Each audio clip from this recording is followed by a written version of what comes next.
기록된 성경 말씀을 통하여서 역대하 34장 14절에서 33절에 옷을 찢는 회개에 대해서 성경 말씀을 찾아 들어가겠습니다.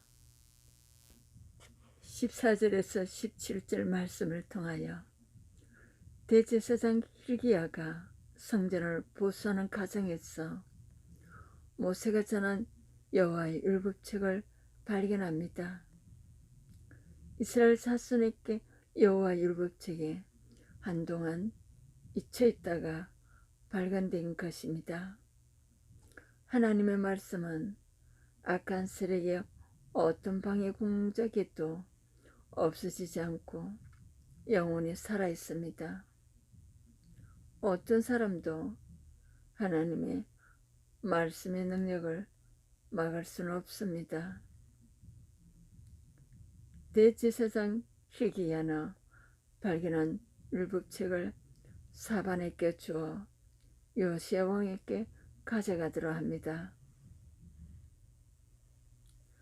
하나님은 말씀으로 자신의 뜻을 나타내시기에 백성을 다스리고 이끄는 지도자에게 하나님 말씀은 무엇보다 중요한 역할을 합니다.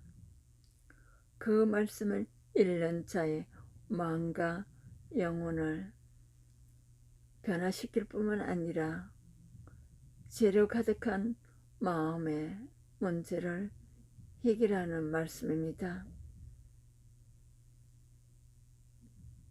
나에게 말씀이 가려져 있지는 않습니까? 어떤 죄 때문에 하나님 말씀에서 하나님과 멀어져 있습니까?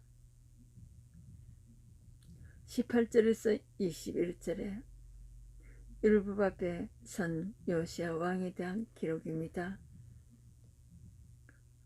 말씀이 앞에 있어서 나에게 주시는 하나님의 음성으로 듣지 않으면 아무 소용이 없습니다.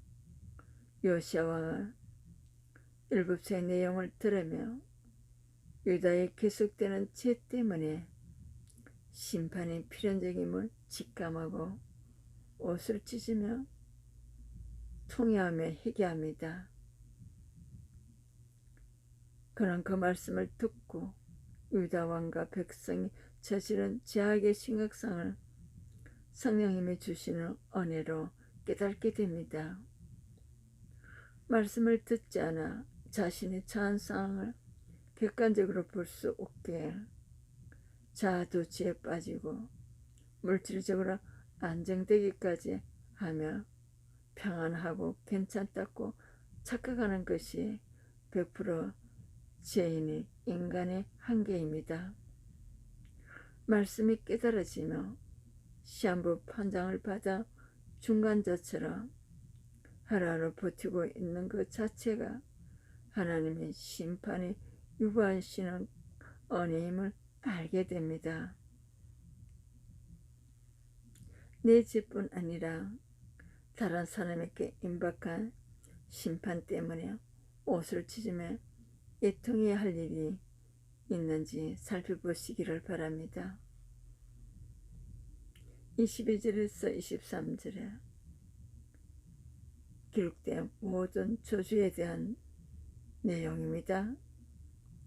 엿선지자 훌다는 자신을 찾아온 사신들에게 듣기 좋은 달콤한 말을 전하지 않았습니다. 오히려 하나님의 진노가 머지않아 이 백성에게 임하리라고 예언합니다. 그럼에도 요시야에 대해서는 하나님 말씀을 듣고 괴로워하며 애통하는 왕의 모습을 보셨다고 말합니다. 그리고 요시야 시대에는 재앙이 임하지 않고 유보되리라고 예언합니다. 하지만 심판이 유보될지라도 이스라엘은 죄악에서 돌이켜야만 했습니다.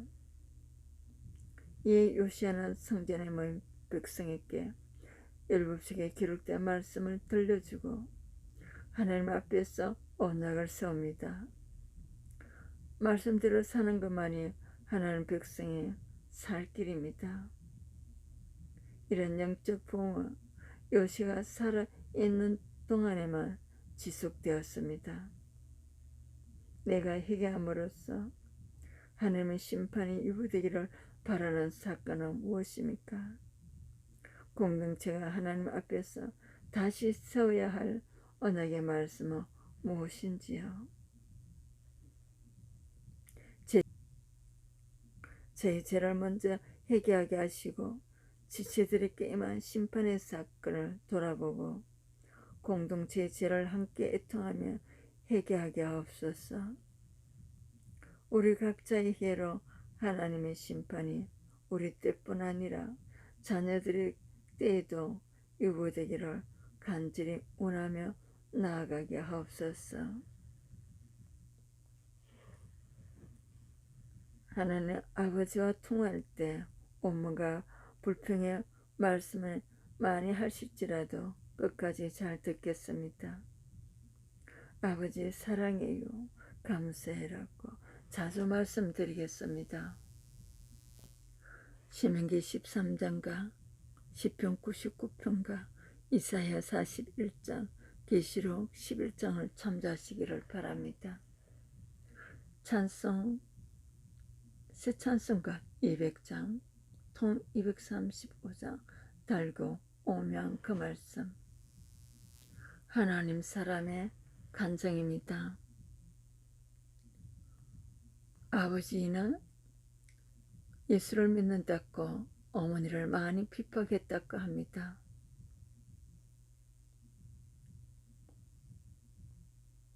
자녀들은 어머니를 따라 교회에 다니고 있었지만 아버지가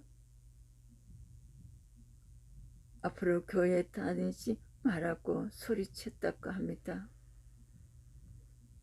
그때 큰오빠는 아빠가 무서우니까 교회 가지 말자고 했고 그 후로 오빠들은 교회에 다니지 않고 있다고 합니다. 그런 아버지가 무서워 옷을 입은 채 소변을 보기도 했다고 합니다. 어머니는 아버지의 구원을 위해 매일 기도하셨다고 했는데 본인은 그런 어머니를 이해하기까지 참으로 오랜 세월이 걸렸다고 합니다. 아버지와 4개월가량 함께 지낸 때가 있었다고 합니다. 평소 식사 시간에 정치적인 질문을 많이 하는 아버지였는데 혈기 많은 아버지가 무서워 어떤 대답도 할 수 없었다고 합니다.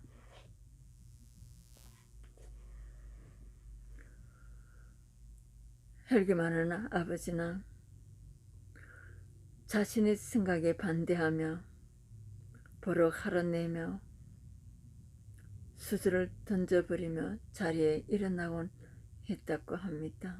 그동안 들어둔 말씀과 성령님의 아버지의 구원이 중요함을 깨닫게 하여 주시고 아버지를 정죄하는 것을 그치고 하나님 앞에 무릎 꿇고 아버지의 구원을 위해 무조건 용서를 빌었다고 합니다. 또한 하나님께서 가족에게 거절받는 것을 두려워하는 아버지의 마음도 보여주시며 늘 옳고 그름의 잣대로 다른 사람을 판단하시는 아버지가 예수 믿고 변화되어 온유한 그리스도인이 되기를 원하는 기도를 했으며 하나님의 관심은 아버지의 성품이 아닌 영혼 구원이 있었다는 것을 깨닫게 해주셨다고 합니다.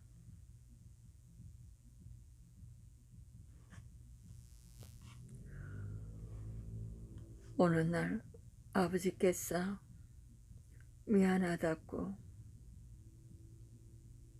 편지를 보냈다고 합니다. 요시야 왕이 율법의 말씀을 듣고 자신과 조상의 죄를 회개한 것처럼 아버지를 통해 자신의 죄를 보게 되면서 자신 안에 가장한 것들로 하나씩 제거하여 버리게 되었다고 합니다.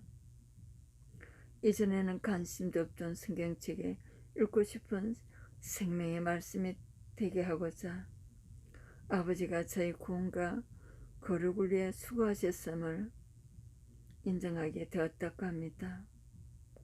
오랜 세월 제 속에는 오른대로 살아온 자신을 생명의 말씀을 증거하는 저로 변화시켜 주시고 가장 가까운 가족의 마음도 조금씩 변화시켜 주셔서 하나님께 감사와 찬양을 올려드리는 감정을 하여 주셨습니다.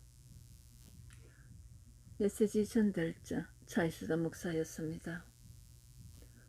구독, 좋아요로 여러분들이 선교에 참여해 주시기를 바랍니다. 그래서 전 상담학교에서 예술선교학교에서 여러분을 초대하고 있습니다.